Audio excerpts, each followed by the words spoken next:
Yeah. After that.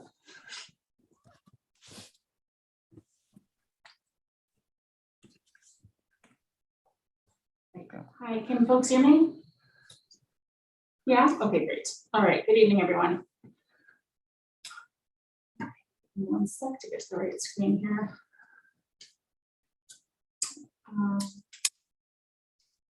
Okay, I'd like to call to order the December 16th, 2021 regular Board of Education meeting. It's now 6:31 p.m. On July 23rd, 2021, Governor Coursework issued a gubernatorial disaster proclamation finding that a disaster exists in the state of Illinois. As a result, we are convening a remote regular board meeting on today's date for closed session, and then we'll have an open session via Zoom. Board members, citizens, and staff are participating, some live and some virtually. Based on these current public health concerns, I've determined that it's not practical or prudent to hold an in-person meeting, and it's not practical or prudent for the public to be present this evening. Gail, could you please call the roll? Yes. Mr. Kosky? Here. Dr. Wallenrosh? Here. Mr. Arkin? Here. Mr. Henry? Mr. Materi? Present. Ms. Harris? Here. And Ms. Dixon-Spivey? Here. All right, so move to closed session for the purpose of discussing the appointment, employment, compensation, discipline, performance, or dismissal of specific employees for the district, the legal counsel for the district, independent contractors and specific volunteers, including hearing testimony or complaint lodged against an employee or against the legal counsel for the district to determine its validity. The purchase or lease of real property for the use of the district, including meetings held for the purpose of discussing whether a particular parcel should be acquired. Litigation or an action is pending against, affecting, or on behalf of the particular district has been filed and is pending before a court administrative tribunal, and when the district finds an action is probable or imminent, in which case the basis for the finding will be recorded and entered into the meeting minutes. Is there a second? Second. Okay, could you call the roll, please? Dr. Wallenrosh? Sorry, yes. Mr. Arkin? Yes. Mr. Materi? Yes. Ms. Harris? Yes. Mr. Kosky? Yes. And Ms. Dixon-Spivey? Yes. All right, folks. So if board members could please go to their closed session link in their emails. For the general public, we'll be back at 7:30 to start the regular board meeting.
Nope.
Hmm.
This position.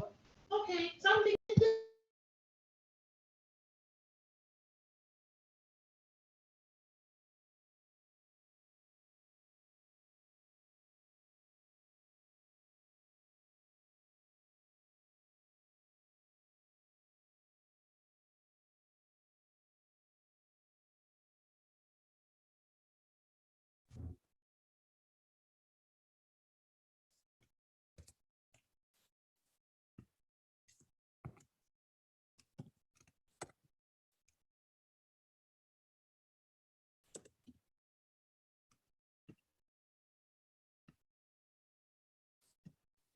Remember that book. All right, good evening, everyone. You're here in open session. Can people on Zoom hear me? Yeah, okay, so now it's, okay, great. Yeah. All right, so. Are you muted, Jill? I'm not even finding it. We'll just keep going. Maybe that was. Yeah, okay.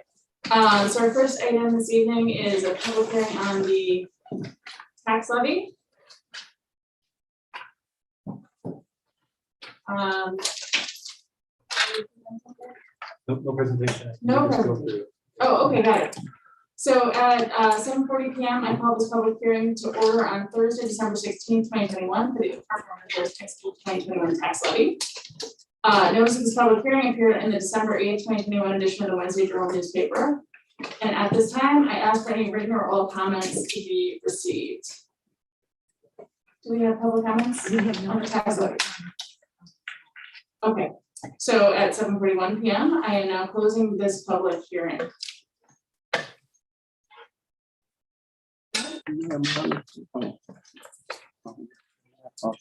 Introductory reports? Yeah, okay, so first up in our introductory reports is our student showcase, and I'm not quite sure who's taking the lead on this, Principal Parker. I don't know if we're kicking it right over to our athletic director.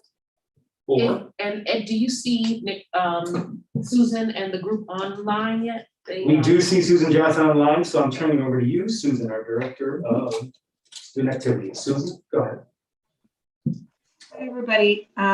Tonight we have our Best Buddies crew with us. So we have 3 sponsors from Best Buddies, Fawn Joyce, Megan Kennedy, and Rashad Singletary. And then they brought a few people with them so that they can kind of talk about what Best Buddies does both on campus and now at our site program as well. So I'm going to turn it over to Fawn and let her go ahead and introduce people. Thank you, board, for having us tonight. Our students that will be doing all the talking is Ruhi Advani. She is our president of our high school chapter. And then we have another officer, Brianna Ferrarini. So I'm going to let Ruhi go next. Hi, everyone. My name is Ruhi Advani, as Ms. Joyce said. I'm so grateful to be here, so thank you for having me. I'm going to introduce myself. I'm a senior this year, and like Ms. Joyce said, I'm this year's chapter president of Best Buddies. I just kind of want to explain what this club does and also what it has meant to me in my high school experience. So I think oftentimes people think of Best Buddies as a program for students with disabilities and solely for them. But we definitely go beyond that assumption, because I've found from my personal experience that this club is just one big group of loving people who are all looking for social inclusion in high school, because high school can be really, really tough. And this pandemic has been really, really tough and scary. And it came out all of a sudden. And I feel like that was a testament to how strong we were as a community of 160 members who stayed in the game. And there was no gap in the friendships that we have created over time. And we still held events, and we just adapted to the virtual setting. So we did Zoom all last year. And I was really, really proud of how much we accomplished. We held a virtual talent show. We held in-person COVID safe drive-through events. And we So despite the pandemic, we really came together, and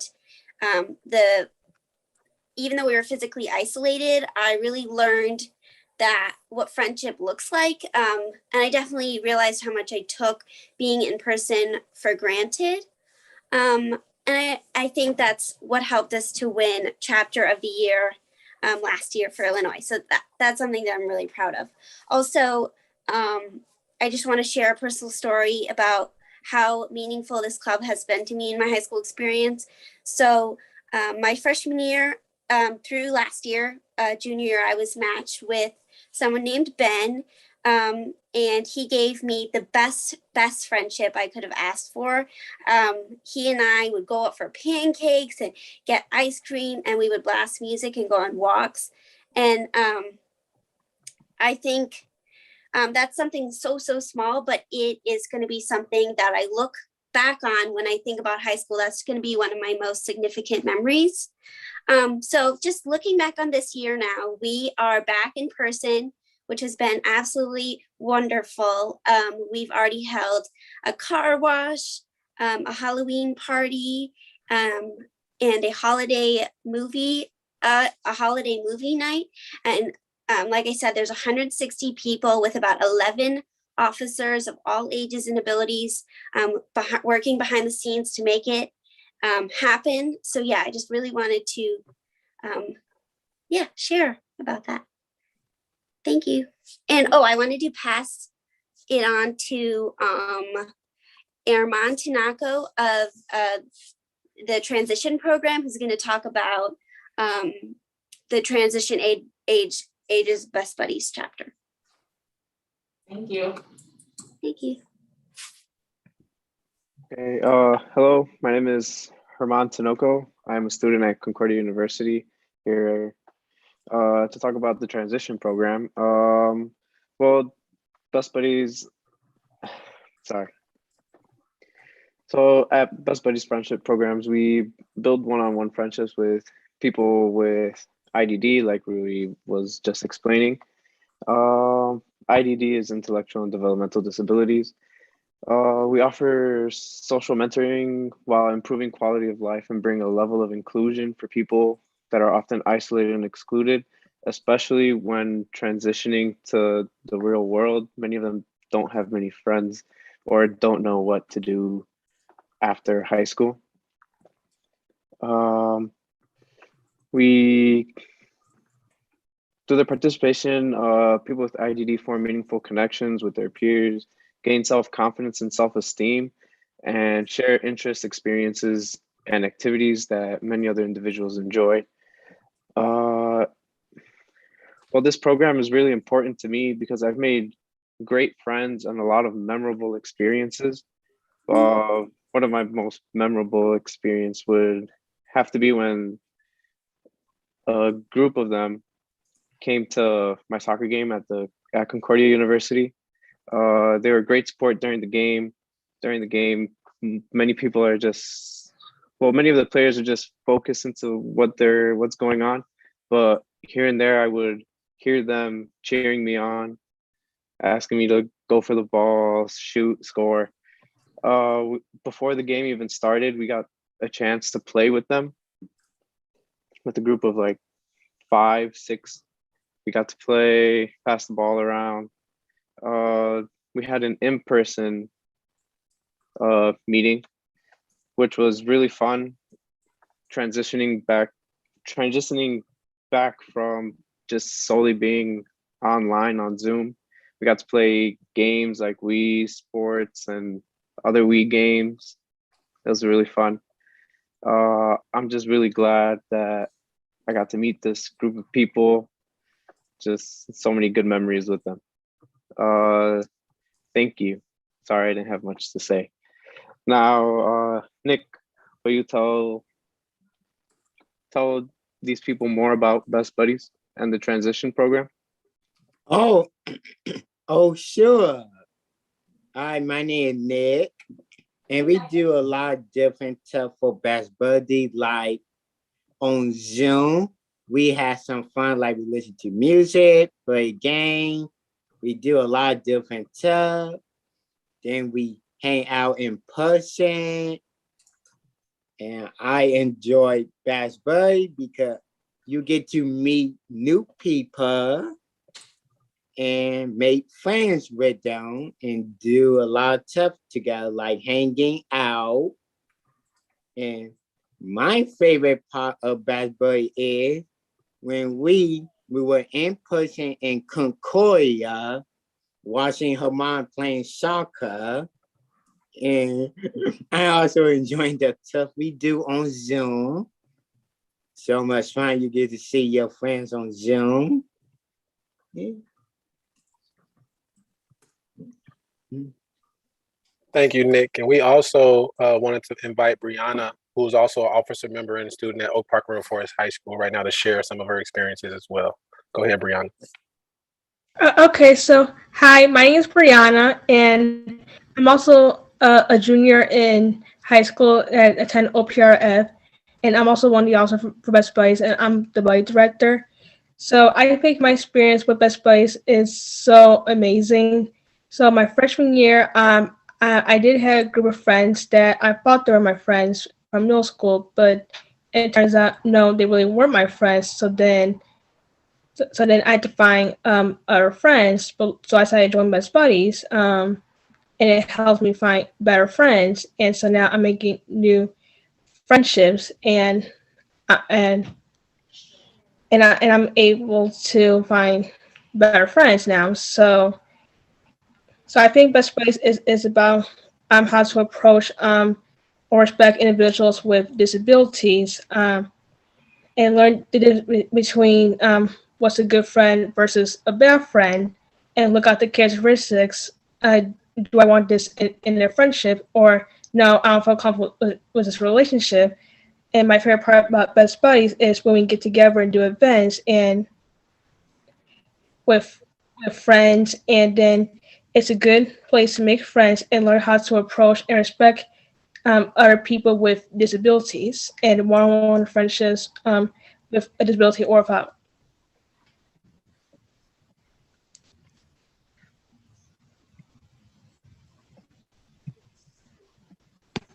And I just want to say thank you again for having us tonight.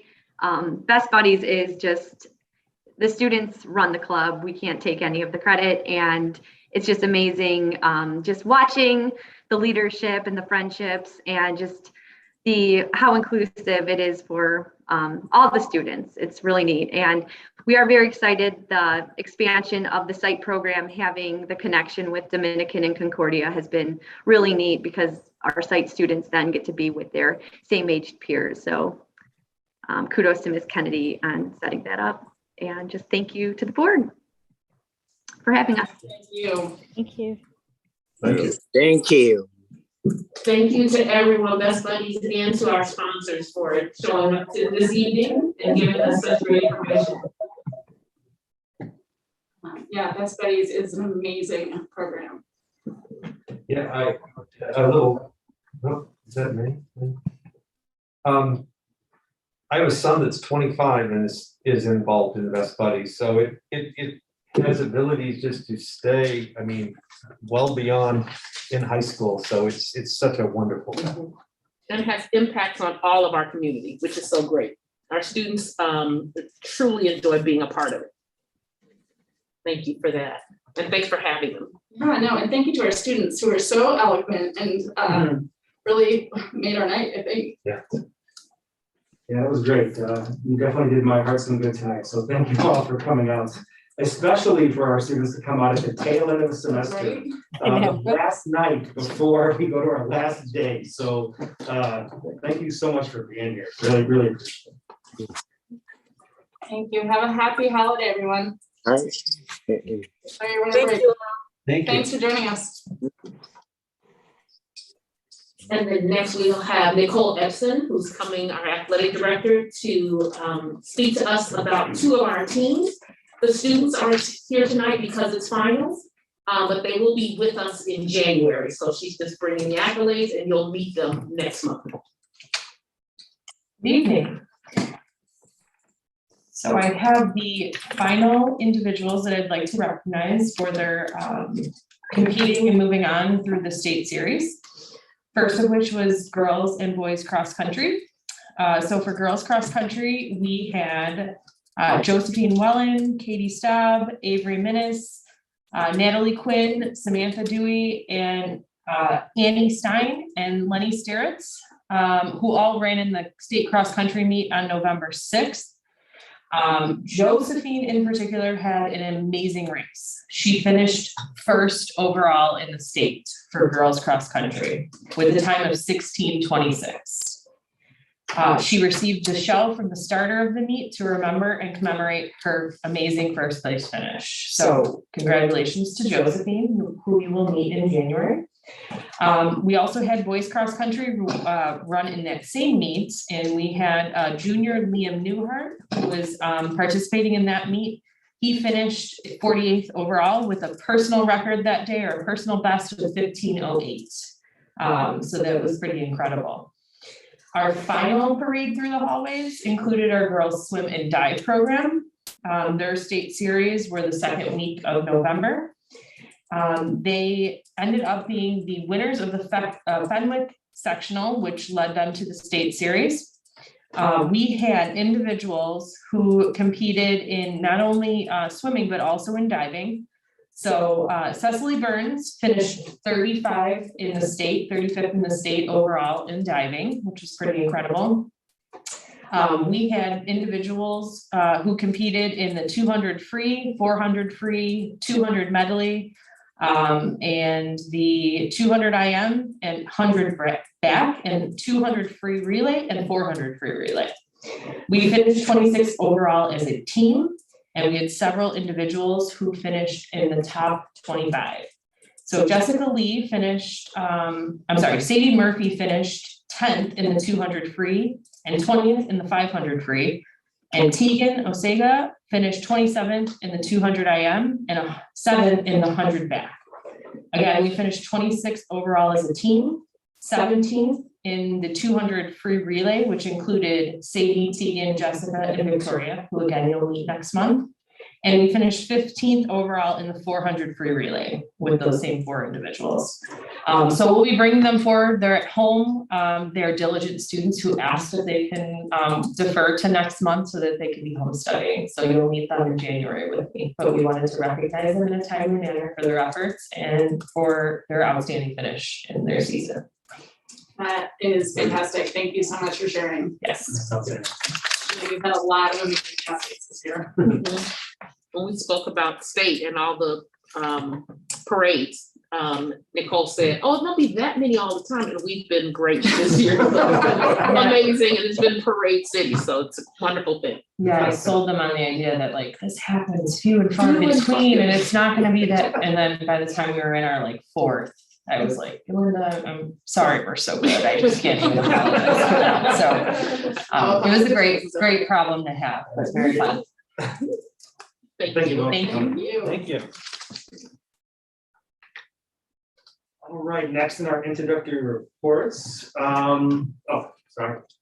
It's yours, yes. FOIA. Very excited.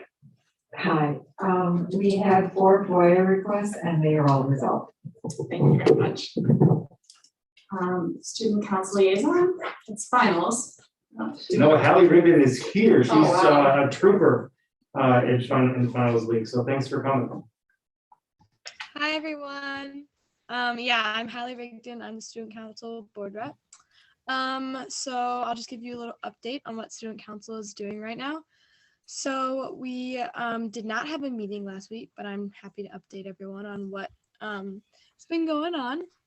So before Thanksgiving break, student council made thank you cards to all of the teachers and staff at OPRF to show our appreciation for all the work that everyone does. So these were made by student council members and then distributed to teachers and staff. And then just recently, our club, like many other clubs and even classes at OPRF, participated in Adopt a Family. So the club members all brought in some money to donate each week, and we were able to adopt 2 families. We bought gifts, we wrapped presents, and so students were really happy to participate and give back. One issue that has come up kind of frequently in our meetings, students have definitely been noticing the garbage in student areas, and have been actually starting to speak to their peers. So there are many students that don't clean up after themselves and leave areas a mess. And as a club, we're trying to encourage students to leave the area in a brighter spot and just be respectful of the spaces. And then looking forward, we are currently brainstorming ideas for events and activities student council can put on for students at OPRF. We still have to remember that we are in a pandemic and a lot of activities are still hard to plan. We would love to do another dance or carnival type thing outside. So our hope is to come together after break and come up with a school-wide event. So yeah. Awesome. Thank you so much, Allie. Have a wonderful winter break. You too. Thank you for having me. All right. Dr. Johnson. All right, I have 4 announcements to share out, especially after our athletic director already mentioned some of the impressive achievements of athletics. So first, senior Sophia Warzala was a tournament champion in impromptu speaking at the annual Let's Give Thanks speech tournament, one of the early speech tournaments in the school year. So congratulations, Sophia. We're really proud of English teacher Laura Young. She has recently signed an audiobook deal for her novel, The Butcher. Additionally, Respect the Mic, which celebrates more than 20 years of students writing from the OPRFHS Spoken Word Club and was co-written by spoken word teacher Peter Kahn, received a glowing review from Kirkus. Respect the Mic is slated to be formally published on February 1st, 2022. And I will say that we will have a number of copies of this text throughout the entire school, used in English classes and also for use outside English classes as well. And finally, junior Brad Husby was named an outstanding academic All-American by the USA Water Polo for the 2020-2021 academic year, while freshman Greg Husby was named to the USA Water Polo's Cadet Olympic Development Program team. Incredible achievement, so congratulations to that family. And that concludes the superintendent's report. Thank you. Impressive, as always. All right. Next, we have our employee recognition. I'm so sorry, I just lost the agenda item. 1 second. All right, and I believe both are via Zoom. Is that correct, Gail or Greg? That is correct. Okay. All right, so I don't speak German. I'm just going to start off with that. So today we're happy to recognize our employee recognition winners for December. We have 2 categories: Teacher of the Month and Employee of the Month. So first, I would like to congratulate Liliana Boyce, who was selected as Teacher of the Month. And here's what people who submitted the nominations had to say about Liliana. I hope I'm pronouncing Frau correctly, but I think I did see some music. I think that's right. Frau Boyce had nominations from 14 different students. Frau Boyce is an amazing teacher in person. She cares so deeply about her students and creates a welcoming and loving classroom environment. She always asks me how I'm doing and about weekend plans, and she checks up on everyone in the class. She works hard to make fun German activities while helping us learn the language. I love being in her class. She is the best teacher with 2 exclamation points. So congratulations to Liliana. We really appreciate all of your energy and enthusiasm that you bring to the classroom. I don't know if you would like to say anything, you're more than welcome to. I would love to. Thank you. I just want to say I'm incredibly thankful for the nomination and for the incredibly kind words that my students submitted, and for the very wonderful surprise that the committee gave me when they walked into my classroom last week. I was very shocked, and it was just lovely to see everybody, and I really couldn't believe it. But I feel truly lucky that I get to teach at the high school that I attended, and that I'm surrounded every day by dedicated teachers and staff, some of the teachers that I had. And I just am reminded of how they inspired me back then. And I keep being inspired by my fellow coworkers and colleagues. And I just love being there. I am really grateful for the support that the German program has received from administration and from my division head, Miss Claudia Sagoon. But most of all, I am so grateful for my German students, my ELL students, my advisory students who on a daily basis just inspire me and teach me to be better every day. So with that, I just say thank you, danke schön, and I wish everybody a wonderful holiday, and thank you very much. Yeah, thank you very much. And we do have a certificate that's framed for you that'll be awaiting your next opportunity to come and get it. Yeah. Okay. Yeah, so thank you so much for everything. And happy winter break. All right, and our next individual is Michael Goodman. He is our employee of the month for December. And here's what people who submitted nominations had to say about Michael. He's very kind, and you can tell he actually cares about the students. I was having a tough time at lunch. Mr. Goodman provided me and my friends with a safe place to eat. Now he regularly checks in with us. He's the nicest person, and he deserves us more than almost anyone. And we also, of course, have a framed certificate for Mr. Goodman as well. I am struggling with my technology, forgive me.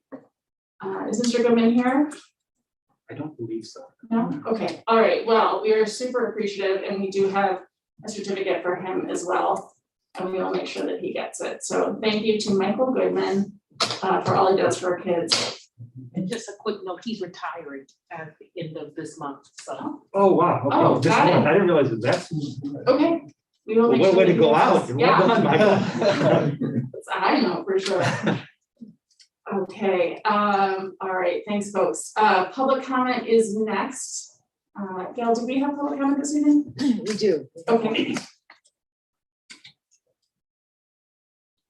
Public comment is 3 minutes in length, not meant to be a dialogue with the board, and we will be unmuting our public commenter. Yeah, Yeah. I see Monica. it's Ms. Sheehan. Okay, great, thank you. Good evening. Is my audio all set? Yep, we can hear you, thanks. All right, thank you. Good evening. I appreciate the opportunity to make a public comment tonight. It's a follow-up to my comment at the December 2nd meeting and the discussion on whether the board should bypass voters and borrow money now as rates are low to further stockpile it in the mountainous cash reserve, which earns minimal interest. The board decided to move the discussion to a subcommittee. If it has an understanding on the purpose of a cash reserve and how facility improvements should be funded, its recommendation will be no. D200 should not borrow money and stockpile more taxpayer dollars in the reserve. The discussion on issuing debt certificates or non-referendum bonds was suggested by a board member to fund projects in the 10-year capital improvement plan, also referred to as the maintenance plan, with a price tag collectively of $153 million. It includes some big ticket items that are clearly unnecessary, such as building a new parking garage for $25 million, as well as the $4 million earmarked for building another level on the existing garage. The current garage is in excellent condition and should last for 20 years or more if maintained, according to engineers.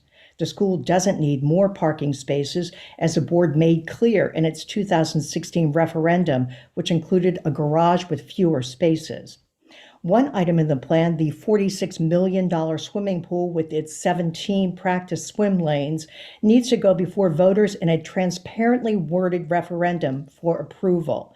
D200 has never put this pool and its 600-seat natatorium from Imagine's Project 2 on the ballot. That needs to happen before any money from the cash reserve is spent on an expensive want for a special interest group. According to D200, there will be $86 million in the cash reserve at the end of fiscal 2022, with at least $61 million of it as surplus dollars, above and beyond what's needed to garner D200 the highest fiscal rating from the Illinois State Board of Education. This distinction is given to a school for having the equivalent of 25% of its annual operating expenses in reserve. A cash reserve's purpose is to cover possible funding delays in a given year, and 25% is considered the maximum needed. Cash reserves are not meant to stockpile current taxpayer dollars to fund future facility improvements. They should, in fact, go before voters in a referendum for funding approval. The same taxpayers who will benefit from a project should pay for it. That basic funding dynamic has been skewed over the last decade due to the board's stockpile of unauthorized tax dollars in the cash reserve. The time is long overdue for a correction. When unnecessary and unapproved items are removed from D200's capital improvement plan, the $61 million in surplus reserve funds appear sufficient to cover the actual facility needs for the next decade. Thank you. Thank you, Ms. Shin. Sorry, let me just turn my camera off before taking photos here. Okay, any others, Deb? All right, thank you very much. Our next item on the agenda is the consent agenda. Is there any item that a board member would like to remove from the consent agenda for further discussion? And I cannot see all of our board members who are on Zoom, so feel free to just stop me if I don't see you, try to signal. All right, so I move that we approve the following items in the consent agenda. Open and closed minutes of November 17th and 18th and December 2nd and 7th of 2021, and a declaration of the audio tapes of the closed session minutes of May 2020 be destroyed. Personnel recommendations including new hires, transfers, leaves of absence, retirements, and resignation. Approval of our 2022 school year meeting dates for the Board of Education. Move to approve Melanie McQueen as a member of the 2021 and 2022 Community Council Committee. To approve the December 2021 check disbursements and financial resolutions as presented. The October 2021 monthly financial report is presented. The October 2021 treasurer's report is presented. And finally, for the board to approve it, the administration to seek bids for the remaining 20 classrooms in Project 1. Is there a second? Second. Gail, could you call the roll, please? Mr. Martieri, Yes. Ms. Harris, Yes. Mr. Coxey, Yes. Dr. Mohanraj, Yes. Mr. Arkin, Yes. and Ms. Dixon Spivey. Yes, thank you.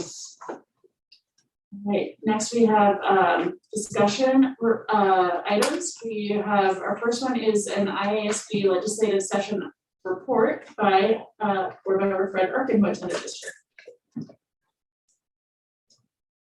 Okay, so I wrote up a brief summary of the legislative session from the IASB delegate assembly.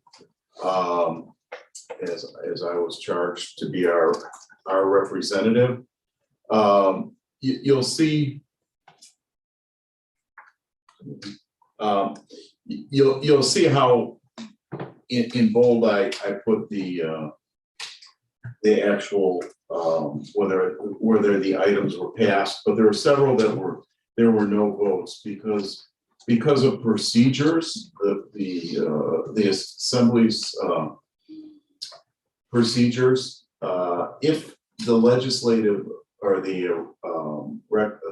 resolution committee had not recommended a certain resolution, then that appeal would have had to have been filed.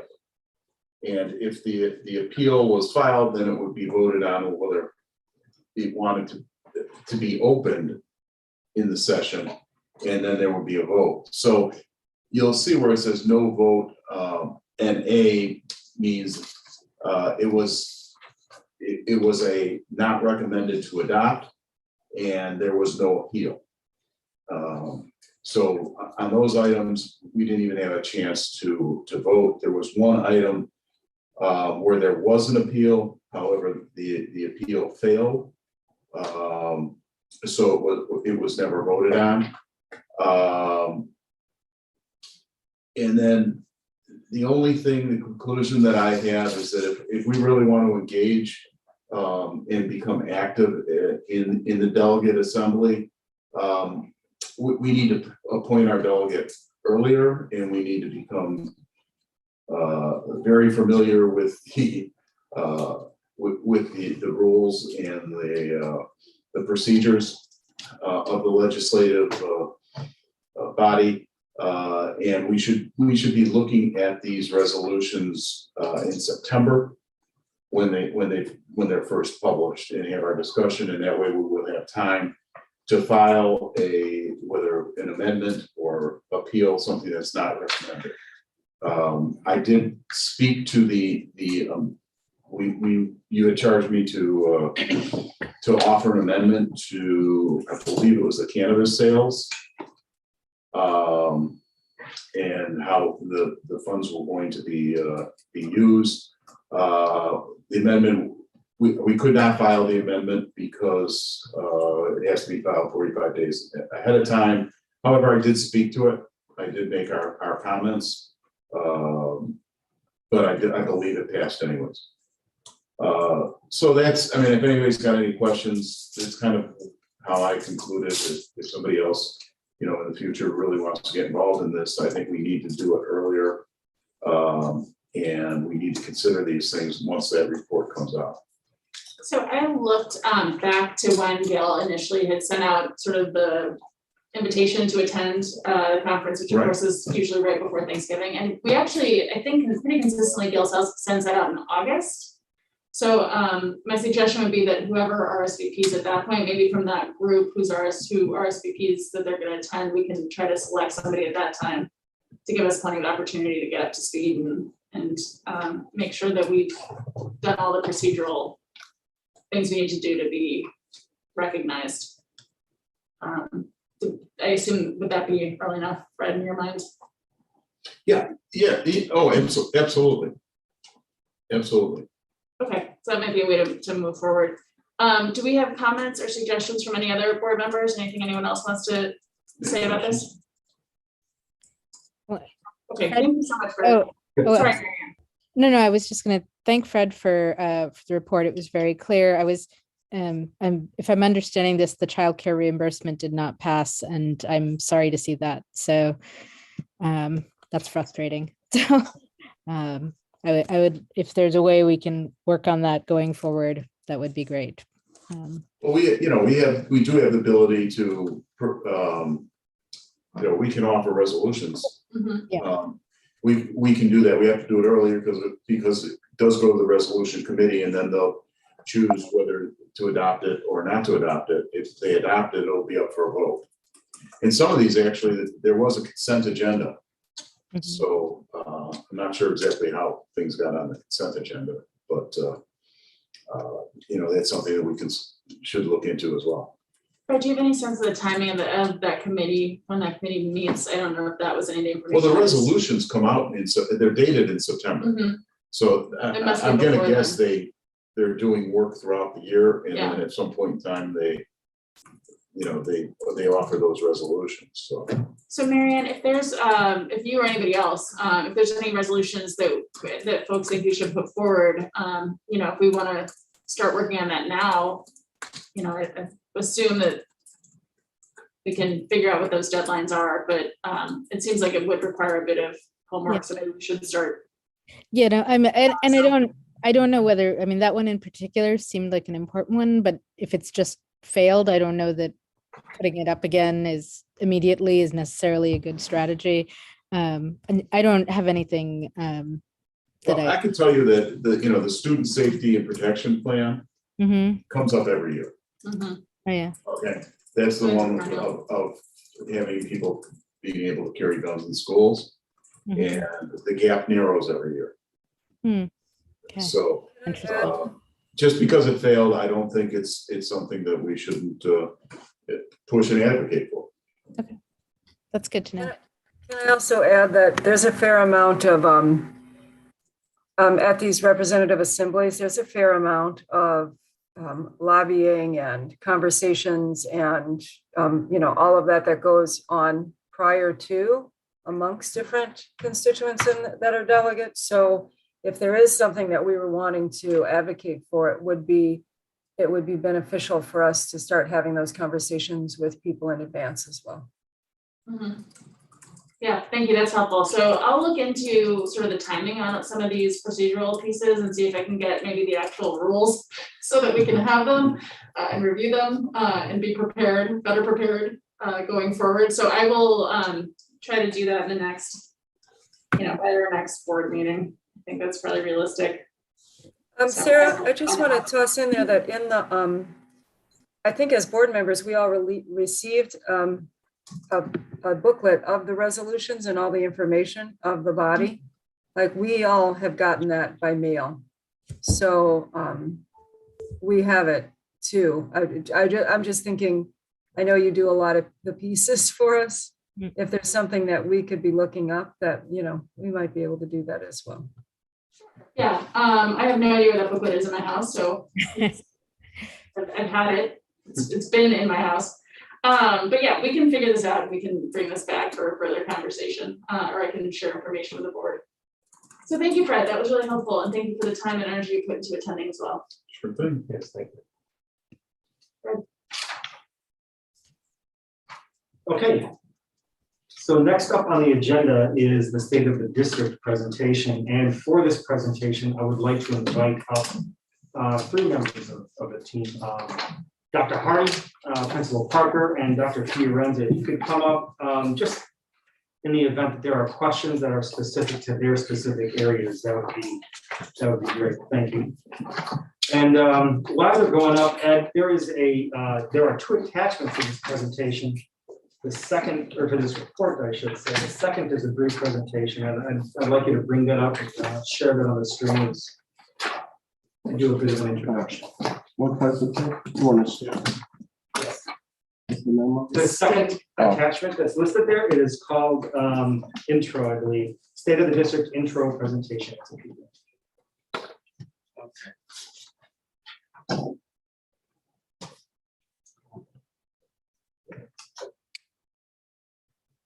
All right, so while he's pulling this up, I'll just kind of, a general. Every year, we bring to the board, for the public to view and for the board to contemplate, the State of the District report that is designed to update, initially really just everybody on the information that comes out through the Illinois State Report Card. This year, we've taken a bit of a different approach. And so not only have we included information from the State Report Card, but we're also including information that was named specifically in Policy 615, adopted by the board last spring, that parallels a lot of what's in the State Report Card, but also anticipates some of the things that will be in the State Report Card in some future years. So what I'd like to do here is make sure everybody's looking at the right page here. So I am going to pause until we get this up.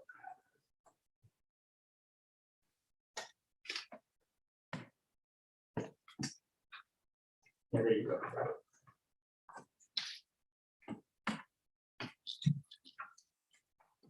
Great, if you go to the second slide.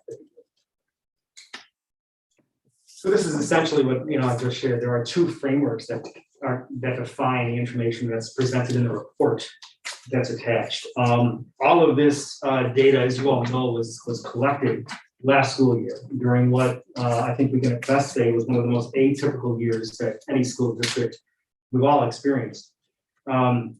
So first, not all of the data points that you see in here are complete, or they're not reported exactly as they would have been in a regular school year due to the pandemic. But for the most part, we do have here a full flight of data points that have traditionally been used in previous report cards. That's the first point. Second, for a non-disrupted school year, the metrics in the state report card would be run through a calculation to determine what the state has referred to over the past several years as our summative designation. You might recall that the last time we got a summative designation was 2 years ago. We were commendable. The highest designation is exemplary. We made it clear in various conversations to the board over the past 2 years that achieving exemplary status is absolutely our goal. Last year, the designation that we had from the previous school year simply rolled over. This year, the state of Illinois applied for a waiver so that we would not have to do the same kind of designation process that we had done previously. That waiver was granted in part, and there is no summative designation rolled over or otherwise calculated based off of the data that we have here. Additionally, I want to just illustrate a little bit more about the second framework that you see named on the page here. This is referencing Board Policy 615. It details itself 6 metrics that are most important to understand the health of the district on an annual basis. And it talks about providing updates on how we're doing with progress towards those metrics. There is quite a bit of overlap between Policy 615 and the Illinois Report Card. And so what I've done here, and if you go to the next slide, you will see what we've compiled here is kind of a composite list of 10 indicators that provide information on everything that's listed that would otherwise be calculated by the state in the state report card for our summative designation, and reports out on the requirements that are listed in our board policy 615, with some exceptions because of the uniqueness of this past year. First, number 7, grade data is something that we pulled out earlier this school year. We presented on the grade data from last school year in our August 26th learning presentation that we gave as we were reflecting on lessons learned from the pandemic. That report is linked in the report that we provided here, not duplicated. Also, college readiness is actually a criteria that's noted. That phrase is used in policy 615. It's used in 615 in many ways, I'm sure, because next school year and subsequent school years, and originally this school year, assessment of college readiness is something that the state of Illinois wanted to report out in the report card. But collecting those metrics, moving them through a calculation process, and reporting them out in the state report card is just simply something that the state is not quite ready to move on at this point. And so as a result, what the state has reported out is what you see here in item number 9, early college coursework. Not exactly a perfect proxy for whether students are college ready, but it is what's in our report card at this point. And that is shared here as well. And I'll speak to that a little bit in a moment. Finally, board policy 615 references student discipline. And probably more so than any other indicator that you see up here, student discipline is the most anomalous based off of, as a result of the pandemic. And so we've reported that information here, but I think it's really important to note that at no point should we consider that data to be predictive or part of any sort of a pattern for student behavior at OPRS during a regular school year. Okay. So with those caveats in place, I want to shift to the next slide, which is the key takeaways, and really I think is our effort to kind of summarize the key points here. I am not in this kind of presentation right now going to go through any of the specific data slides with graphs and all that. That's in the report. We can zero in on those if the board has questions about any of them. But I do want to highlight a few things. First, our students continue to be incredibly high performing. And we saw this, we've seen this in previous years. We absolutely saw this again during the pandemic, especially when you compare our students to other students across the state. In the SAT evidence-based reading and writing, our students performed in the top 3% in the state. In the SAT math, they performed in the top 6% of the state. An incredibly impressive achievement, especially when you consider the pandemic. Well, of course, we're happy to see that our students are performing at this level. We know we do have work to do. And that work is defined at least in part by our realization that the ways in which our students were affected during the pandemic was paralleled at OPRF and the rest of the state. The ways that our students struggled, and you saw some scores drop, particularly in the SAT, is parallel to what we see throughout the entire state. That's also something that we saw in the research base that was behind lessons learned from the pandemic in the grade presentation that we gave earlier this school year. We also have learned that our graduation rate continues to perform well above the state average, both when you take a look at it in aggregate and when you break it down demographically. Our students are outperforming their peers holistically and within our demographic groups when you compare them to the state.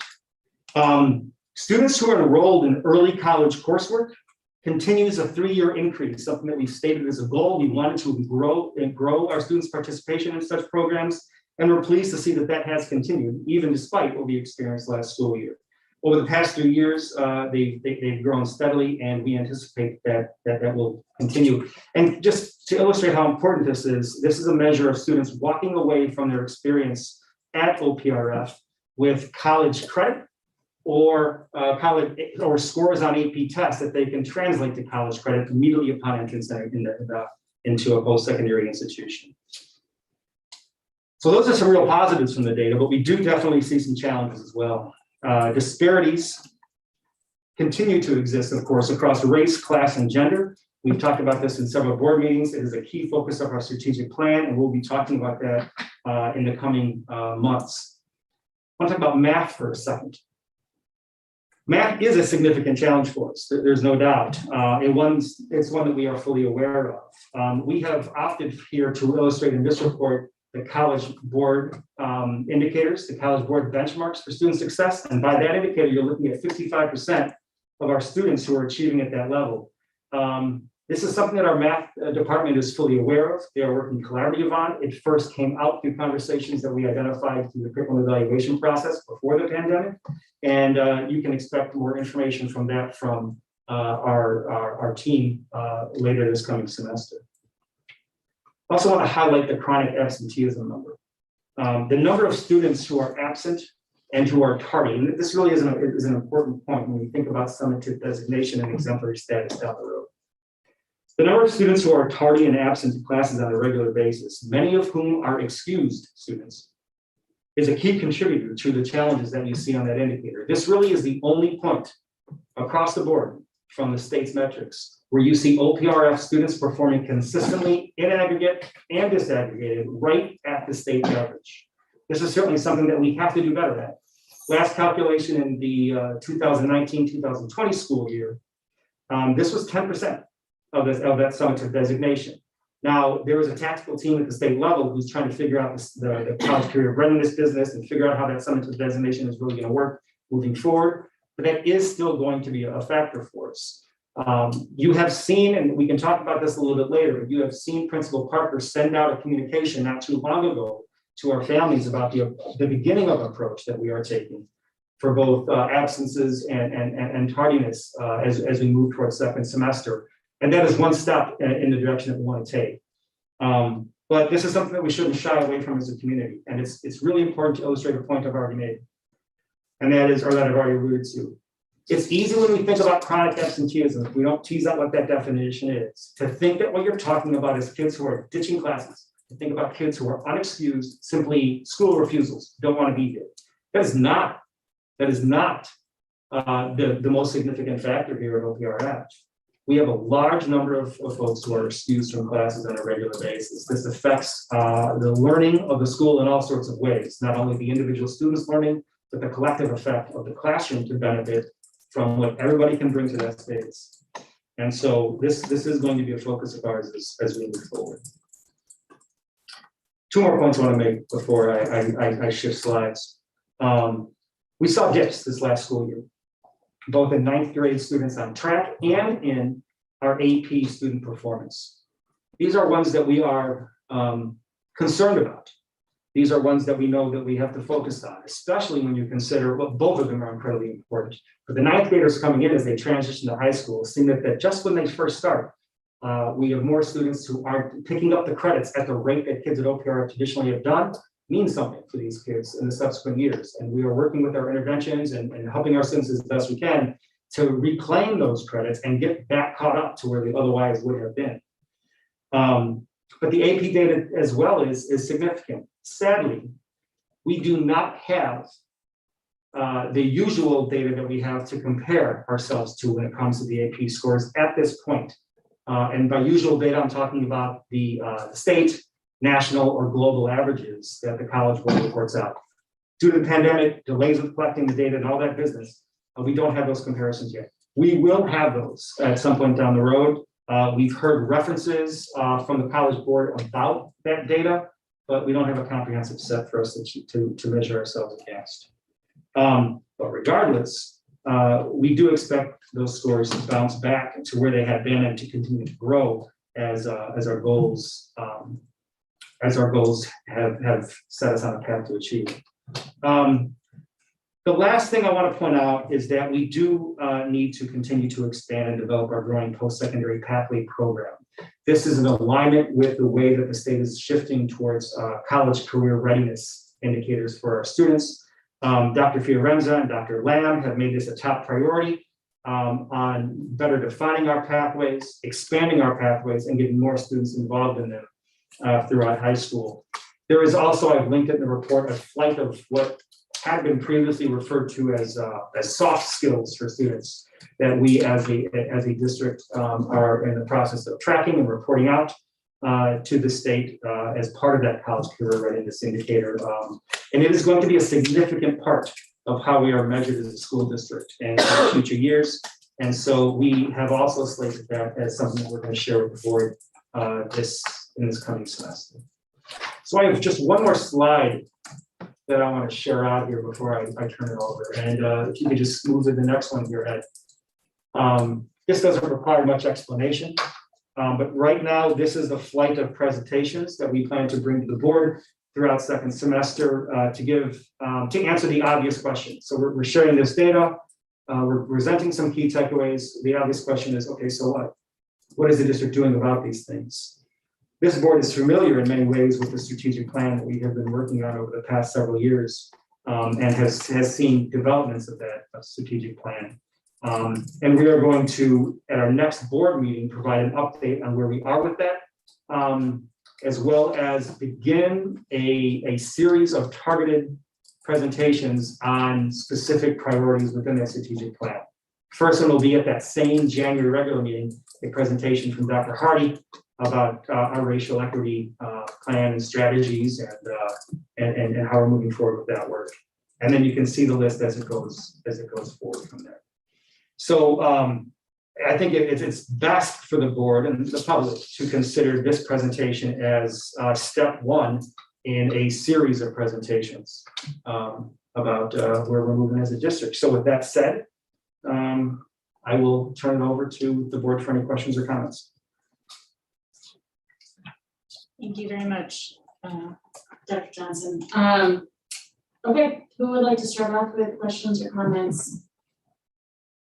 Marianne has her hand up, and then Valera.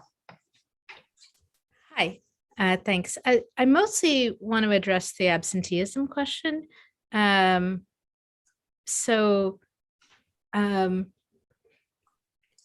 Sorry, I have like multiple thoughts on this. I'm trying to organize them to be efficient. As a teacher, it's obviously very frustrating when there's a high rate of absenteeism in my classes. It messes up my lesson plans. I'm planned on group work and half the students aren't there and I have to rethink everything I was going to do that day and so on. So, and that definitely does affect the student experience as a result.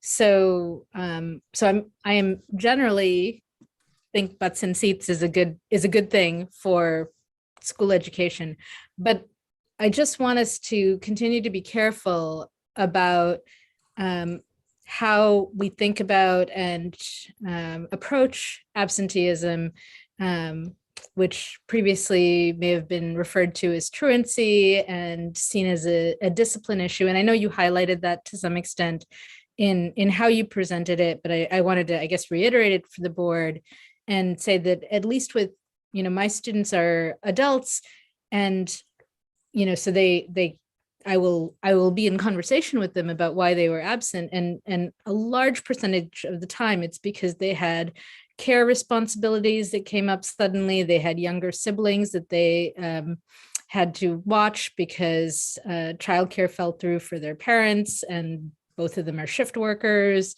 or they had elder care responsibilities, or they got called into work. And I realize that's not the same thing for our students, but I guess I think the way we think about absenteeism is just to keep the focus on having our social workers, and I know they do this already, but just to kind of reiterate, having our school social workers and support staff engaging with the students and their families to find out what are the circumstances that are leading to this.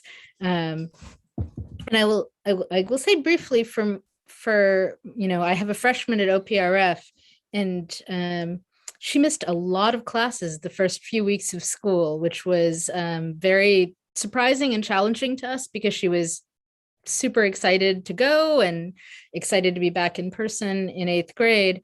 And she, not to put too much of her business out there, but she had a lot of what I think are pretty typical headaches and stomach aches, and that ended up being about transitions and school anxiety and so on. But it took us a little while to kind of parse what was going on, and is she actually sick? And I think especially in this pandemic era, like trying to navigate that and figure out what is test anxiety, school anxiety, et cetera, versus actual illness, and trying to be responsible members of the community and not spread communicable diseases. I think it adds another layer of complexity to the whole conversation about, you know, like, when is it the responsible thing to keep your kid home as opposed to sending them to school? So I just, as we continue to work on absenteeism, I hope all of those factors kind of stay in play. And I know I promised you some, Greg, I'm sorry, like 6 months ago, I promised to send you some research on this, and I still haven't, but I will.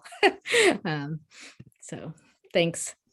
Thanks so much, Sharon, and I really appreciate that point. And I just really quickly to respond. Number one, absolutely, we do realize we're in atypical times, you know, and so this isn't meant in any way to say send your kid to school if they're sick, or in any way, you know, it's not how it's going to be. So of course not. I bring it up here, and I feel we have an urgency to bring it up here, because this has been a pattern at OPR for several years that preceded the pandemic. A key point, a very key point. And number two, I want to point out that you really hit on something that is critical when you talk about student absenteeism. And I'm going to say this a little bit more strongly than I think you alluded to it, but a solution, an approach to dealing with somebody who's missing class is not to heap on discipline that's going to keep them out of class. I mean, the goal is to get them in the environment where learning is occurring. So your focus on, you didn't use the phrase either, but functional behavior analysis. What's really going on with this kid, and how do we support this kid and get this kid in class? I applaud that, and our team applauds that. That's exactly the approach to take. How can we get these kids in class? That needs to be in the framework of clear expectations and clear support systems and accountability measures in place in school on a regular basis. And so those are the things that I know the team is working on. So, do you want to speak to it, Linda, as well? Yes, I was just going to also add too that as the years progress on too, there seems to be a lot more choices for students as opposed to like pushing through some issues and getting to the building and going to class, because we do have our PSS teams who do reach out and help students with any general anxiety that they have in being in a building with 3,000 students. But we teach them that, you know, it's better to be here and to push through it with the supports that we have than to try to avoid it. And so it is important that it's language at home too, that we can help them here at the school to make that happen. Thank you. Ralph? I'm going to try to be brief. I mean, obviously, the other data that's consistent, Greg, are the continuing gaps by race, ethnicity, and income, right?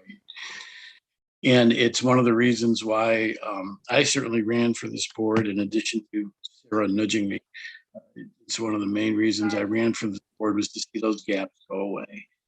And the other, I don't remember, I'm not very well focused. I don't remember if it was last meeting in the additional board items or whatever section, when I asked for that discussion of an identification of the initiatives that we've put in place to generate better in our equity project.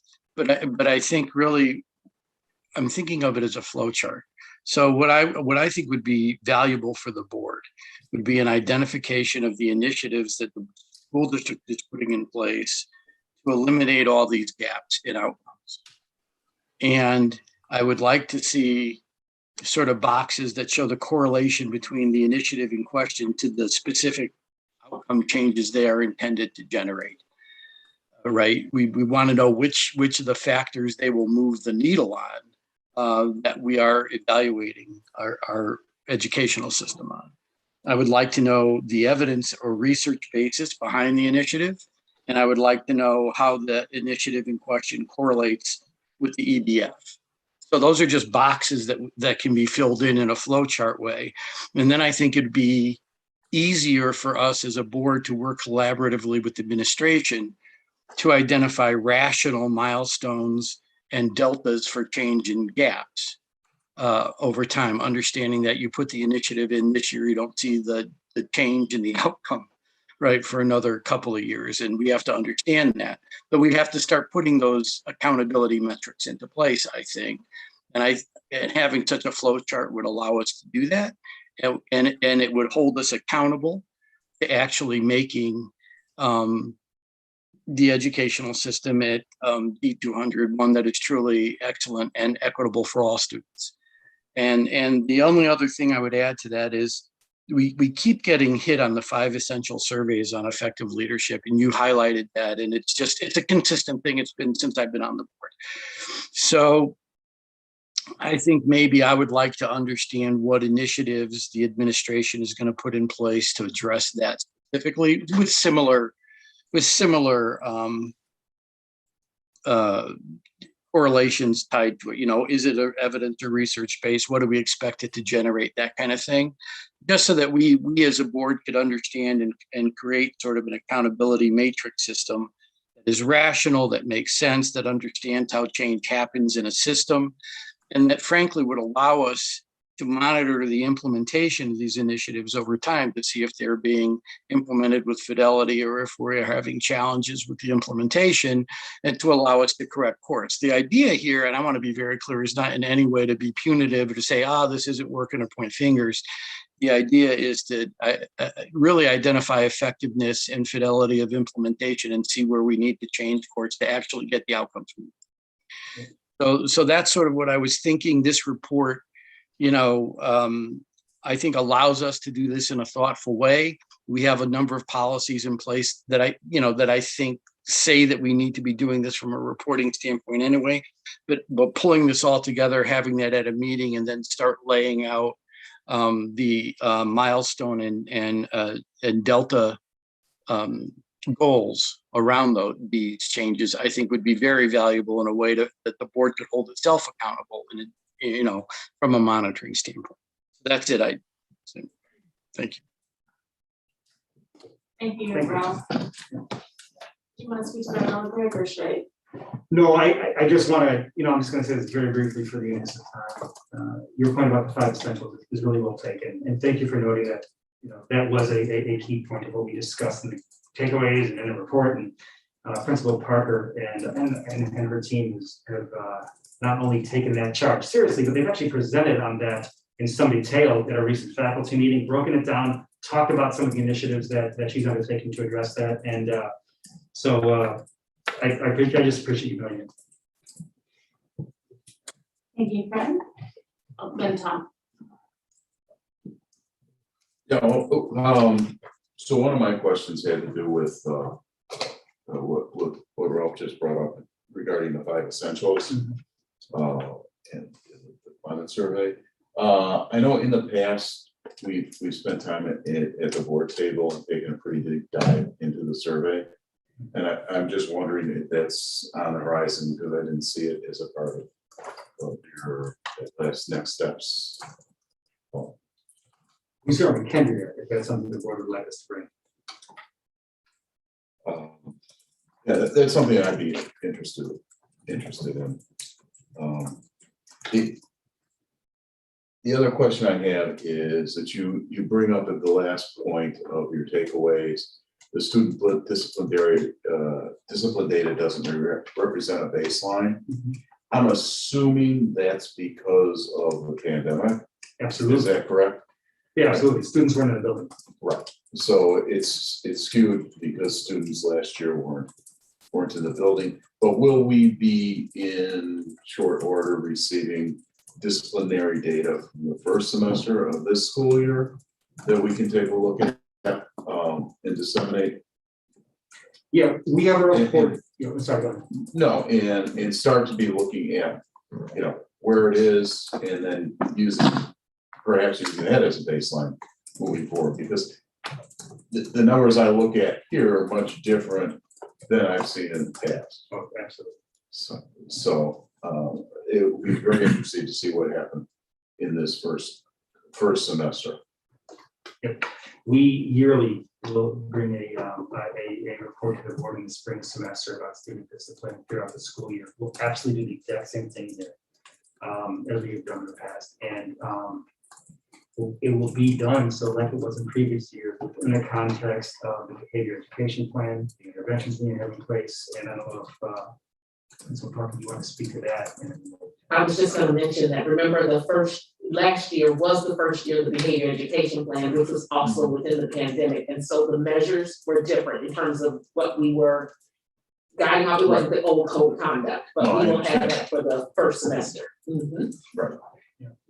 Yeah, so the point of the baseline is a very good one, because this is the first year we think we'll have something with the new behavior education plan that kind of establishes how that document and how that, is working out in the school district. So good. Tom? I just want to cover a couple of things. First of all, I appreciate the way all this was pulled together. It was very helpful to me in terms of connecting. Okay. Interestingly enough, the one area that was not included, which was covered in the past, is what I'm going to come to. Okay, which is grades. So hold that for a minute. When I reflect on the data,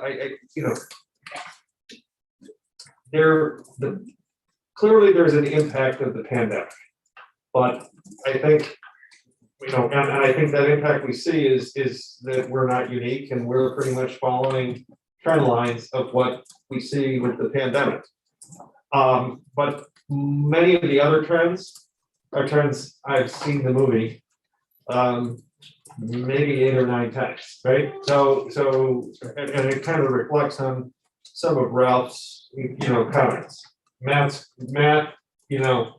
lagging has been talked about for many years. The 5 essentials, and these are things that are not new. So the question becomes, how do we know what we're doing is moving the needle? And I think Ralph talked about it with evidence, et cetera, but I mean, we're at the same place, we're seeing the same data, and including the big one, which are the gaps that Ralph made. So that's kind of my high level comments. My specific questions to get to is, one of the things in this data set says that AP tests, that was a pretty big drop. And my belief was that the AP test is actually one test that is somewhat should mirror what we see in class. I mean, we teach, and so do our grades predict what we should see on the AP test? And so I would like to see some correlation, because or be told that the AP test is not one. But I think we've been told in the past, or that the AP test is one that you basically are teaching to a certain, it measures what you learn. So I would like to understand that from a grade standpoint, which is, did we see something that said we're going to see a pretty good drop in AP scores because we've seen it in our grades, or are we kind of in la la land? That's what we get. That's the grade piece there. The other grade question is, do we see anything math versus language that shows, we're off a level there? So I don't know, because that's an indicator that we have of what we're doing in our daily work, and is it happening? So that's my grade question that I would like to understand, and I know that was covered last time, but based on preliminary questions that we didn't look at the grade data that way. Is that? That's right. Okay. Yeah, and so I mean, the correlation between grades in specific classes and AP scores is certainly something that we can do. Obviously, it's not in the support, but it's certainly something that we can do. We're asserting that of all the standardized tests that one could take, the AP test should be the ones that are most aligned to this experiences curricularly in the classes. Assuming as you take that test as your final, or I mean, it's pretty darn close. So okay, so those are my questions on the grades. I echo, the comments earlier, which is I do want to see, the 5 essentials data is specifically about leadership is old. We've said what we're gonna do. We always, whatever we said hasn't changed the results. So insanity is doing the same thing and expecting different results. And I do not want to be considered insane in this context. So in other contexts, maybe. Okay. So I would, what are we doing differently that we feel is going to address that, and how do we handle that? And I'll stop at that. So I'll address the 5 essentials. I will say that this being my 4th year here at the building, I know that survey is typically just given as opposed to front-ended. And by that, I mean explanation to the individuals taking the survey about what they're taking. As so that the survey is not a cold survey where you're just reading questions and going off of how you feel that day versus the evaluation of your year in review. And so one of the reasons that I took the report to ADA, which was to explain to all of the administrators in the room, like where we were going with it, and then to the faculty, was so I could explain in those 2 groups why we take this survey, what it's supposed to mean, and how they're supposed to be looking at it as a measure of the entire school year. When that survey is given in the winter, spring, it's usually one of the roughest times of the school year. And you don't want people to focus on just that time frame and not be focused on the year in review as they're going through. So I thought that was something important to do this year, which hasn't been done since I've been here. Just an explanation of what we're looking at and what we're doing. The same needs to be done with students because they take the survey as well. So setting a stage for them so they understand what this is all about and what they're marking. One thing I did let faculty know in one measure, which I was looking at just in terms of safety, when we look at school safety, one of the, in terms of teacher-student trust, that measure was 52 in 2020, and it has now it was 72 as of 2021. And that's something I wanted the teachers to know, that in the midst of a pandemic, the students scored their teacher-student trust level higher than they had by 20 points on that measure, which means something. And I wanted the teachers to understand that that meant something as well. So explaining those things and just the nuances of how that survey is taken and whose answer is being counted in which areas was important. And so we're trying to disseminate that information so that there's more education around the survey as a whole and not just, this is something that's being asked me to do, I just want to get through it. Is that survey posted on our website? Is there somewhere we can? The actual, there's a website for 5 essentials for the state, and then you put in Oak Park, and then you can bring up our results. I can get you the address, the web address. Okay. It's a public site. Yeah, and I agree with everything you just said, but I keep coming back to on the leadership issue, it is consistent. It's a consistent challenge. So we have a new leadership team in place. And I do think that it would behoove us to take some thoughtful steps to addressing it. And I want to compliment Greg for highlighting that in his report. I mean, part of being a good leader is identifying where you have areas of concern that you want to address and improve. And I think it was very forthright of Greg to highlight that, frankly. And so I appreciate that, Greg, and I want to compliment you for that. And I think that that is a sign of good leadership. But I do think we need to do something there, and it's not just about the timing of the survey or explaining about when the survey, just because the data has been so consistent over time. So I would like to see that addressed. And I'm just going to talk about the math thing for a second.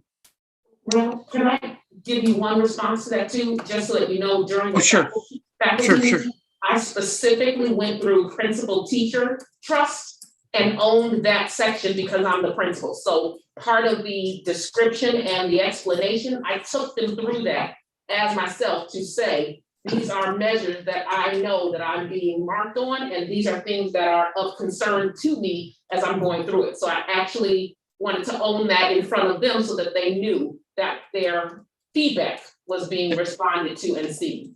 And I greatly appreciate that. And like I say, we have a new leadership team, but we have to address an old issue with it. And so I just appreciate that it's being addressed. and it's being addressed openly and honestly. I just want to understand it. The initiative is being put in place to move this away from an area of concern to an area of success, right? That's our goal. And on the math, I do know that when we look at international comparisons and state-to-state comparisons of educational performance, we look more at the math scores than at the English language arts scores, because parents are more capable of helping their children on English language arts and related subjects than they are at math.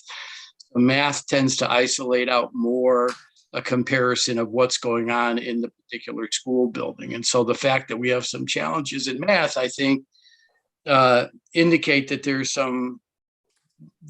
is an opportunity here to really improve an area for the benefit of our students, and that we should go into it like an opportunity and say we're gonna take this challenge on and create a much better learning environment on math for our kids. I just think that's what it comes down to. And I keep coming back to, it's not about pointing fingers, and I don't want this to ever sound like that. I mean, this is a big school system, and whatever issues exist in the school system have been a long time coming. There's no one individual's fault, but I think it's all of our responsibility to resolve them and to work collaboratively to get that done, and to look at this data and take this thoughtful approach as an opportunity to create that better learning environment, so that I would like Oak Park River Forest High School to be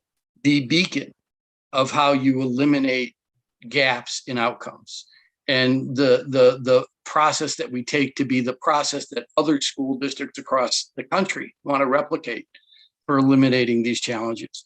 We have the resources, and I think we have a quality team, but now we have to put in place the accountability metrics and the milestones, and hold all of ourselves accountable to attaining those outcomes, including the board, by the way. This is all of us together. This isn't any of us against each other. Marjorie, I just want to say thank you. I know that you and Tom have identified the gap in math, the significant lag in math. I just want to point out that the lag has occurred for many years, as you said, and our math teachers have spent several years, I know at least, if not more, the 3 years that I've been here, they have been exploring, looking at research, looking at evidence-based opportunities to make some changes in our curriculum, but they are really trying to do that background research work to see what is the right path forward. I believe that they are at a place, the division head and the teachers, where they have explored the curriculum, the course progression, and will probably at the end of the year begin to engage the community and others in just some conversations, D90, D97, around our course progressions, our curriculum, to make sure that our students are getting the most rigorous opportunities to engage with math as soon as possible. So that is in the process of occurring, and more will be to come. Gina, did you want to comment? I did, thank you. It's a lot of the things that I was thinking have already been said, so I won't repeat those. What I'm finding missing in this conversation is the correlation of what we know between social emotional learning and achievement and accomplishment, as well as what I know that there's currently quite a bit of research coming out about staff well-being and achievement and the disparities in there. I know the Department of Education has quite a bit of metrics and information about the importance of that. And so I'm just I'm appreciative of looking at what you've got coming down the road, but I would really love for us to spend some time looking at some other metrics besides the 5 essentials. I really appreciate it as a tool. I just think that there are other things that we could be looking at as well, and information and data that we could be collecting about the mental health and well-being of our students and their social emotional well-being as well, because it's really hard to get to the academics when you're not mentally well, or when you're not socially, emotionally, cared for. And we're fortunate enough to be in a district that is very high resourced. So that's a real benefit. That does not negate the fact that we have students who have some pretty severe needs. And as we know, coming out of the pandemic, however we end up coming out of it, not saying that we're out of it yet, but however we end up coming out of it, there is going to be an even higher need. And I know that we've done some things that I'm really actually very proud of to be on this board, that we have transitioned some of our resources away from policing and into mental health supports for our students. But I would love to see us be a lot more intentional about what that conversation looks like, and bringing some of the data and research into what we're seeing in reports to the board. Gina, hi, this is Linda. Just to let you know, we do have this year Panorama, which is a tool that we're using in our MTSS SED program, that we are moving towards next semester having a universal screener. So that is on the docket, and I'll have more information for you as second semester starts. But that is also being moved in place to not just have this as the climate screener, the 5 essentials, but one that actually is touching each student in a different way, with questions specifically around their social emotional health. Thank you. I look forward to hearing more about the universal screener. I'm really excited to hear about that. Thank you. Definitely. I have a couple questions. So since we're on math, I'll stick with math for a second. So this also seems like, I agree with, I appreciate all of my board members' comments and some of the explanations that we've gotten around some of those questions. But I'm gonna talk about my favorite thing, which is our new data sharing IGA that's coming up, I think, with D97 and D90, and this seems like a really great opportunity to kind of explore, as was mentioned, right, some of these conversations with the other districts, to find out, since math is so iterative and it does, it builds so obviously, even to somebody who's a layperson upon it, that I think that might be really interesting to kind of figure out how we can, not to place blame, but figure out how we can provide those supports sooner. I think it'll be really informative, not just for us, but also for our feeder districts, to kind of see how these students are faring as they get on in their math careers. So that was one thing that I wanted to say. Then the other, I had some questions around AP testing. I was sort of surprised that we had a drop off this past year, to be honest, because I felt as though a lot of the other indicators that I had been nervous about were actually better than I would have thought. When do students sign up for AP? Do they sign up for it like the spring? Is it the spring before? Is it a year-long course? Like I just don't remember from my experience. There are semester-long and year-long courses, and signing up occurs in the fall semester. It's going on right now. Yeah, okay, But for next year. And you can make changes as well, but they initially do it like right now for next school year. And then as the year starts, they can make changes if they like. So students for last year's AP courses though would not have yet entered the pandemic at the time they were signing up for AP courses, right? So I don't know that we can sort of say like the drop off in number of students participating is directly related to. Oh, no, that's not, I'm not sure I understand what you said. Students who took AP classes last year would have signed up sometime last November, so during the pandemic. No. But what if they took a fall AP course? No, it was prior. Wait. It would have been November of 19. 13 months ago, right, kids would have signed up to take AP tests. And the AP tests that they took that they signed up for 13 months ago are reflected in the data that we see here. But they weren't in the pandemic, the students were not in a pandemic yet. At When the they time actually signed up for signed the up. course. When they signed up, because the pandemic didn't start until March. So they had actually signed up in November, no pandemic, March, pandemic. And then they took it the following school year when we were in a full year of a pandemic. Right. So when they signed up initially, we were not in the pandemic. Right. The initial, correct. I am very hesitant to state what I think is probably gonna come back on me as a very weird confusion on my part. But the pandemic started in March, 2020. the year before that, last year. All of this data that we're looking at is data from the fall 2020 to the spring 2021 school year. Correct. So when these kids who are reflected in these scores signed up for the AP tests, this was well past the beginning of the pandemic. This was 5 months after the pandemic started, Is it me? in the spring of April 20. So we're. They signed up. Can you in just fall. clarify amongst all of us? I've heard two things. One, Yeah. sign up to take the test, sign up to take the class. Did you mean class or test? What, I'm which, at class. If it's class, well done. If it's test, I it's might have something else. said I was test. answering I the might test not have question. I just want to point that There out. we go, Ted. Well done, Dr. Hardy. See? That's Thank you, Dr. Hart. Two different languages. I was bilingual there. I was with you, Sarah. I thought you meant the class. I'm not trying to just. So let me Got ask, and I didn't appreciate that nuance, so thank you, Dr. Hardy. So let me ask a different question then. So is it, how many students who sign up for an AP class and then go on to take the class also take the test? Is that, I mean, I'm assuming it's not 100%, but I'm assuming it would be close to, Correct. right? It's not 100%. Especially when you consider that there are a number of students at Oak Park Workforce High School that take multiple AP classes. So they may not take multiple tests.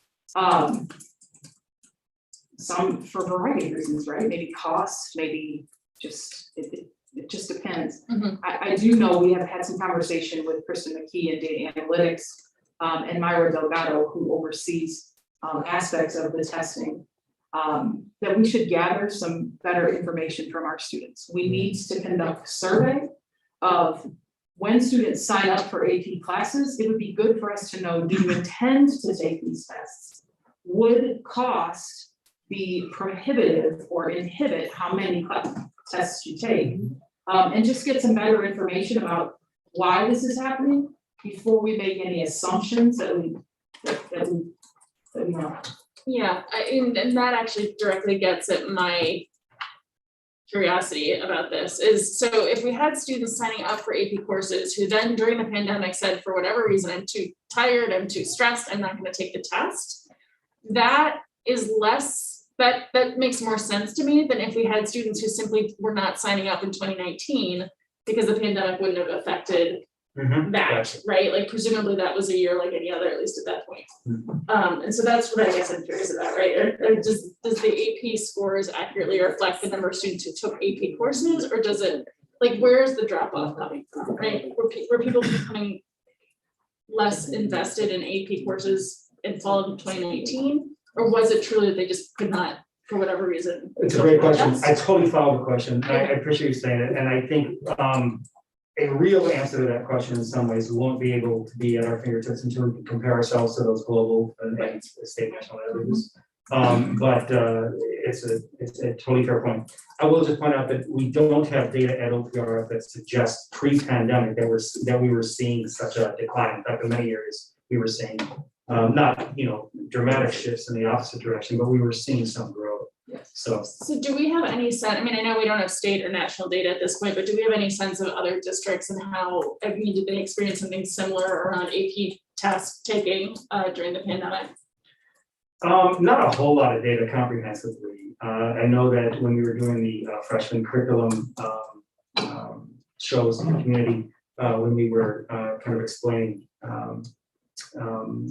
kind of re-explaining some of that work to the community prior to the board vote, we presented some of the Evanston, some data from Evanston that showed that they had seen some increases in that, throughout this past school year. And so that is something that we can keep an eye on, but again, even that we need to put within the context of where we are in the overall averages. So.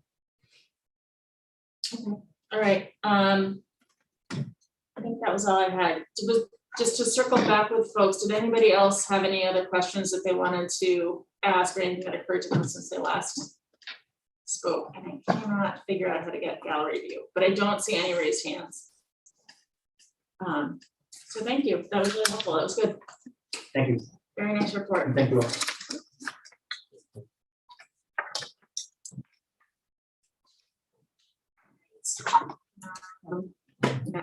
we have, the one action item for this evening is, around the levy. So I move that we adopt the 2021 levy as presented. Is there a second? Second. Do we want to have, and does anyone have questions or conversations around this? Yes. Yes, okay, Tom. Yeah, I do have questions, but I don't know who to ask them to. Yeah, so without our CFO, Cindy Sedor, in the room, Brian Imhoff is here. He's filling in for her this evening. He's our accountant in the district, and I see him in the call. I see his name in the call, I should say, and now I see his face in the call. So I think, Mr. Kosky, you're free to ask away. Yeah, so I mean, my questions, I mean, are not, they're related to this topic, but the time sensitivity of them are not gonna impact the voting discussion, but I want to put them on the table. Okay. Specifically, I've done a Public Act 102-0519. Does Brian know? was passed this year. And so I would like to understand, this relates to some, well, I would like to have it explained more than me explain it, but my understanding is it relates to some automatic additions to the levy based on appeals, refunds, and other things. So I would like to have the administration come back to the board with what that means in the subsequent action beyond approval of the levy, because my understanding is that would all be stuff that would, be finalized by March when that's up. So does my question, that's the act. Yep. And the question is, well, has our legal counsel advised us of it? Not to my knowledge, but it's certainly something we can get advice on. Okay. So we can explore it and bring it back to the board and get information. Brian, I don't know if you want to add anything to that, but feel free if you are so inclined.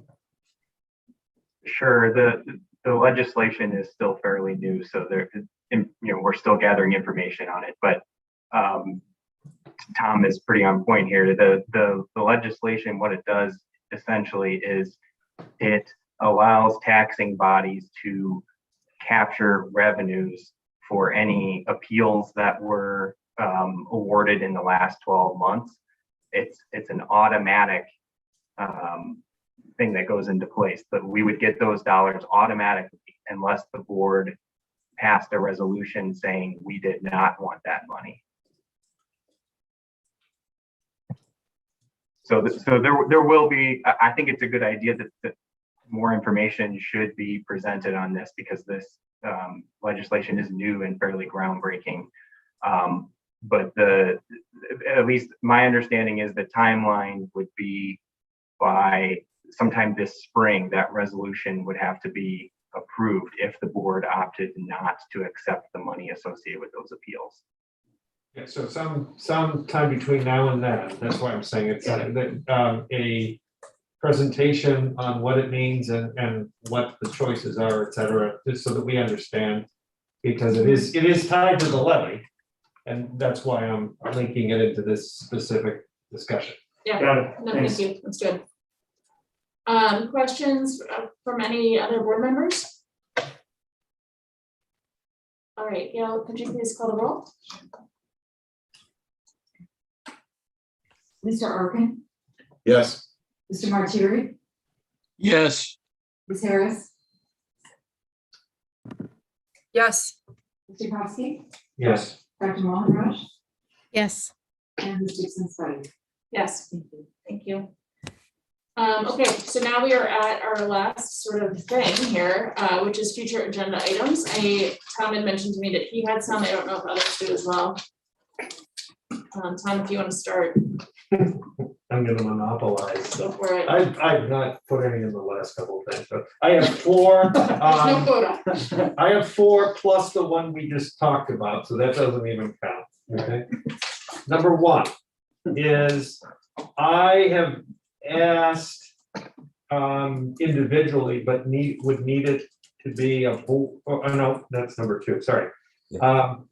I would like to add, get my glasses. As a requirement for all of our discussion and votes that involve financial resources, that we have a discussion to include specifying that what we're asking for is in scope or out of scope, in budget or out of budget, and make that very transparent and clear. So I would like to have a discussion or have the board to see if other board members would support that being asked of the administration. So Sure. That's one. Can I suggest something? Please. Perhaps if board members, because I don't know that how much discussion we'd actually need, if board members feel that that would be something that they're interested in, they could maybe just email Gail and let Gail know directly, and then I think the administration could just adjust accordingly. Yeah, it's an easy adjustment for us to make, and honestly, I think. It's given- probably best practice. Absolutely, and so I appreciate you bringing this up, Tom. I remember you brought this up before. If the board just gives a thumbs up, we can move on this without a doubt. Yeah, I would do it, yeah, I'm So- for it. I'm just trying to make sure that it's not Tom, it's the board. So, Yep. Thank you. okay.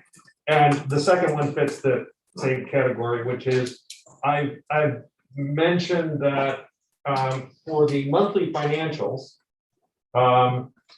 segmentation to remove the capital, because it's really a standalone and it fluctuates all over the place, and then have everything else. The administration did this in budgeting and presented a new look that was, in my mind, met that need. I've asked for it as far as just in our monthly reporting, because every time I get the monthly report, I have to sit there and get my calculator out and subtract out this year it was 20 million, last year was 3 million. So that discussion on that topic, that's number two.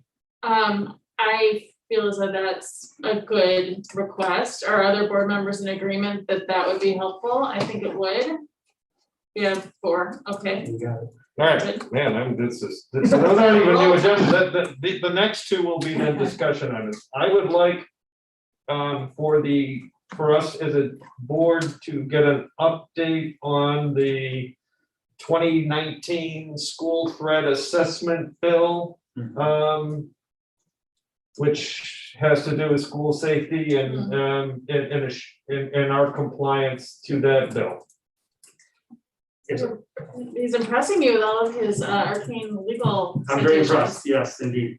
I will, that's readily available for us to share out. We have a threat assessment team protocol. Yeah, It is I updated every think school year, and it is in compliance with the law. It's something that is a key focus for us. We can inform, maybe it's an information item. Right, everything that's going on, just to make sure that we are, I have confidence, but I would like to hear it. Part of that, Greg, goes along with the other stuff that Sarah and I and you are working on together in the identification of all the legal compliances. I mean, it really falls right under there. Yep. Thanks. So those are easier ones. And then the fourth I had was really a discussion on our process forward for the development of our sustainability policy and plan, because we've been kind of ping-ponging around with pieces. So I would like to see that have its place on an agenda item, and I don't think we can just kind of noodle this one through. That one's probably needs a lot. Okay? Yeah, so just briefly on that topic, I was talking to some village trustees the other day, and apparently the village is actually doing their own climate action plan with a consultant, and there's some more formalized process behind it. So I was thinking that perhaps we could see what they're doing, seeing if maybe it would make sense to join forces with other taxing bodies as well. Yeah, Sarah, can I jump in there? So the iGov report, which I did have to give, on February 12th of 2022, everyone mark your calendars. They want to invite all electeds to a brainstorming session. and they would seat people so that there'd be no more than 2 people from one board at the same table. So we'd be compliant with OMA, right? And it wouldn't violate the Open Meetings Act. And it's to discuss 3 categories of initiatives that are going on at the different taxing authorities: sustainability, equity, and mental health, and to identify topics for the big elected officials assembly iGov holds every April. So this is something where iGov is working actively on trying to generate some collaboration and getting all the taxing authorities and governing bodies to sit down together anyway. So it just sits right in there, Sarah, with what you were saying. So it's February 12th, 2022. Everyone should get invited, and that's what'll be on the discussion. Great, that's great. So yes, so Tom, Great. yes. We will do that. I yield the floor. Marianne? I just have a related question on the environmental thing. You know, if we are, I think the iGov session sounds great. One question I've had is, you know, as a public high school, it seems like the federal government should have a host of resources for public high schools on these topics, right? Of sort of, you know, best practices, state of the art, you know, recommendations for energy production, et cetera, and so on. And, you know, I saw in the materials that, you know, we are working on initiatives with ComEd and so on, but those are corporations, and we could also hire outside consultants, and those are, you know, quite possibly profit-making entities. And I'm just wondering if there are nonprofits or federal or state resources that we could be tapping, so that we're not reinventing the wheel. I guess I'm just sort of, maybe this is overly optimistic of me to like think that our federal government would have some sort of plan to save individual high schools from having to figure all of this out on their own. But I wanted to ask the question. Yeah, no, thank you, Marianne, that's helpful. I'll leave it to our administration to answer that one. Well, And not necessarily tonight. yeah, exactly. We've had conversations about how we want to, Ron came up, I mean, we've had active conversations, the most recent one today, about piecing together the various bits that Tom was alluding to earlier and trying to package that up in a coherent approach to not only our sustainability efforts, but the development of sustainable policy in a way that grounds us in the work that's going on in the community and takes advantage of all whatever resources we can tap into, Marianne, whether they be local, statewide, or federal. So yeah, I mean, it's absolutely right within our wheelhouse to bring this conversation to the board for the conversation. Is there anything else you want to share with that, Ron? Yeah, we're part of the Strategic Energy Management Cohort, which is a state entity that's helping us get incentives to apply for through the recommendations that they make for sustainability efforts within a school district. And we also joined the Illinois Green Alliance this year. So we're also part of that cohort, which is working with the Environmental Club. And those cohorts also will be part of the Sustainability Committee to help us come up with a sustainability policy and help us with that information. ComEd and NICOR are the individuals who actually working with us to apply for the incentives that's out there through the government, which we've got some incentives for the projects that we work on already. So we're applying for them on a regular basis. Thank you. And as far as I know, Marianne, the federal government doesn't have a sort of great comprehensive guide, but they do have something for schools. It's called their Green Strides program in the Department of Education, and they hand out awards to schools that do certain things. So it doesn't really provide a ton of guidance, but if you do certain things, you get awards for them. So you could assume those certain things are good from a sustainability standpoint. But there isn't really a one place you can go in the federal Department of Education for a one-stop shopping. Here's sort of what good environmental practice is at the school facility level. That doesn't exist. Well, I almost feel like it might not be hosted at the Department of Education, right? I could, you know, like the AMA puts out best practices for medical professionals, right? So like the EPA should be putting out best practices for different types of institutions. I don't know. Anyway, this may not exist. This may be a pipe dream on my part. So Greg, if you want to look into the U.S. Department of Education Green Ribbon Schools program, you probably have already. yeah. Thanks, Ralph. And Mary Ann for putting the topic in the conversation. All right, any other suggestions for future agenda items?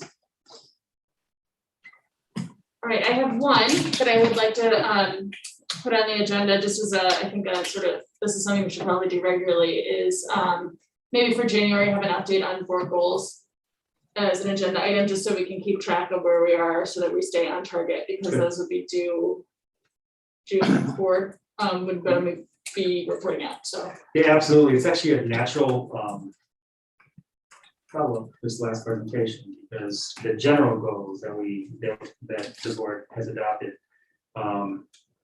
are really aligned to the metrics that are presented here. So what we could do is kind of update the information in terms of, if those goals were in existence for last school year, where would we measure up at this point? And very doable for a January conversation. Yeah, well, it is also a board conversation though, right? Because I'm looking at a bunch of policies, right? And so I want to kind of give an update on kind of where we are with that policy work. I don't honestly remember. I think there's one for CCB. I don't remember the third one. There is one for CCB. There's also an EDF 5-year projection, a 5-year projection based off of an analysis of the EDF and district goals. And so that's slated for the regular meeting in January. Okay, yeah, that's good. So that timing does sync up then. Yep. All right. Hearing no other board members wishing to make future agenda item suggestions, I move that we adjourn.